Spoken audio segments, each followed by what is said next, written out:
Nearly 4 years after the historic Occupy Wall Street movement was born in New York City and spread around the world, we turn today to examine it with the benefit of hindsight.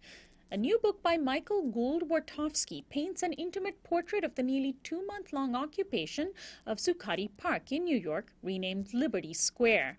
Providing an insider's view that is informed by deep familiarity with the actors involved, Gould-Wartofsky documented the actions in detail. His book is called The Occupiers, The Making of the 99% Movement. He now joins me to discuss it. Welcome to Uprising, Michael. Thanks so much for having me, Sonali. Now, your book was based on on a large number of interviews that you did with Occupy activists, but also from your own vantage point as a participant in the movement. And I want to begin there. How did your participation inform your writings and observations? You're not writing about it from the outside looking in. In fact, you use the words avowedly partisan to describe your views. That's right. That's right. And my participation also extends back before Occupy and extends after what we call Occupy, and really kind of inform my perspective on how to go about writing this book.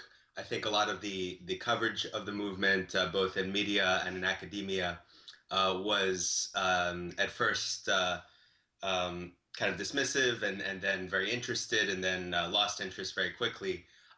But what I tried to do and what this perspective of partisan observation, of embedded inquiry, what that gave me was, I think, a longer term view. So to be able to situate the Occupy moment in a longer arc of mobilization, and also to follow the occupiers into exile after the pepper spray and the tear gas had cleared, and to try to see what endured after.